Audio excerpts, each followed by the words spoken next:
তিনটে ম্যাক্সিমামেরই সমস্যা হয়ে যায় এবং বইও একটু বড় করে দেওয়া আছে। আমরা এটা একটু শর্ট নিয়মে করতে পারি ইজিভাবে, অর্থাৎ নিজের যেভাবে ধারণা হয় আমি সেইভাবেই করতে পারবো কাজটা। তো কীভাবে হয় দেখো, বলা হচ্ছে কি, ভেক্টরের সাহায্যে প্রমাণ করো যে ত্রিভুজের যে কোনো দুই বাহুর মধ্যবিন্দুদ্বয়ের সংযোজক রেখাংশ ওই ত্রিভুজের তৃতীয় বাহুর সমান্তরাল ও দৈর্ঘ্যে তার অর্ধেক। তার মানে ত্রিভুজের একটা ত্রিভুজ দেওয়া আছে, আমরা যদি মনে করে নিই যে মনে করি এবিসি ত্রিভুজের যে কোনো দুই বাহুর মধ্যবিন্দু আমরা দিলাম এবি ও এসি এর মধ্যবিন্দু দ্বয় যথাক্রমে ই ও এফ। এটার মধ্যবিন্দু হলো ই মানে এই এবি এর অর্ধেক হলো এই। আবার এসি এর মধ্যবিন্দু আমরা যথাক্রমে ধরলাম এফ, এসি এর মধ্যবিন্দু এফ, তার মানে এফ হলো এসি এর অর্ধেক। আচ্ছা, মধ্যবিন্দু এত। তারপর বলছে সংযোজক রেখাংশ, তাহলে এদের সংযোজক রেখাংশ কি? অতএব প্রমাণ করতে হবে যে তাদের সংযোজক রেখাংশ মানে এটা যোগ করে দিলাম আমরা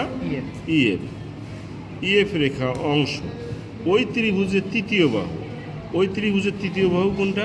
বিসি। তাহলে বিসি বাহুর সমান্তরাল মানে এই ভেক্টর দুটো যদি আমি সমান দেখাতে পারি তাহলেই সমান্তরাল প্রমাণ হয়ে যায়। এবং বলছে সমান্তরাল ও তার অর্ধেক, অর্থাৎ এই বিসি এর আবার অর্ধেক হবে। তার মানে আমাকে প্রমাণ করতে হবে ইএফ ইকুয়াল হাফ বিসি। এখন আমরা প্রমাণে আসি। তাহলে প্রমাণে আমরা কি লিখতে পারি?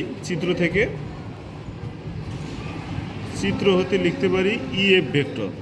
আমরা স্বাভাবিক যে ভেক্টর আমরা বুঝি, এখানে ইএফ ইকুয়াল বের করতে বলছে, আমরা ইএফটাই সরাসরি লিখলাম। তাহলে ইএফটা সরাসরি যদি লিখি তাহলে ইএফ ইকুয়াল আমরা যেভাবে বুঝি এটাকে কীভাবে লিখতে পারি? ইএফ ইকুয়াল ইএ প্লাস এএফ লিখতে পারি। এখন দেখো এ মানে কি? এটা এই যে বড় বাহুর সাথে আর সম্পর্ক কি? ইএ মানে হাফ এবি কেন? ই থেকে এর দিকে গেল, তাহলে এটাই করে আমরা কি লিখবো? হাফ ই থেকে এর দিকে, হাফ বিএ। আবার দেখো এ এফ, তাহলে এফ ইকুয়াল আমরা কি লিখতে পারি? Half AC. এখন দেখো এখান থেকে যদি আমরা হাফ কমন নেই তাহলে কি আসে? BA plus AC. এখন দেখো এই যে বিএ প্লাস এসি, এই দুইটা মানে কি আছে? বিএ প্লাস এসি ইকুয়াল আমরা কি লিখতে পারি? বিসি লিখতে পারি। তাহলে হাফ বিসি।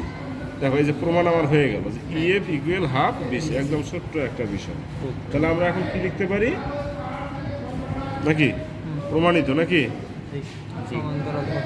বুঝতে কোনো সমস্যা আছে? আর এটা যেহেতু সমান, তার মানে এটা সমান্তরাল বা একই রেখায় অবস্থিত হবে। এই রেখার দুইটা তো কখনই একই রেখায় না, আলাদা দেখাই যাচ্ছে, অতএব এরা নিশ্চিত সমান্তরাল, সেই জন্যই এরা সমান হয়েছে। আর হাফ মানে তার অর্ধেক। ঠিক আছে, আল্লাহ হাফিজ।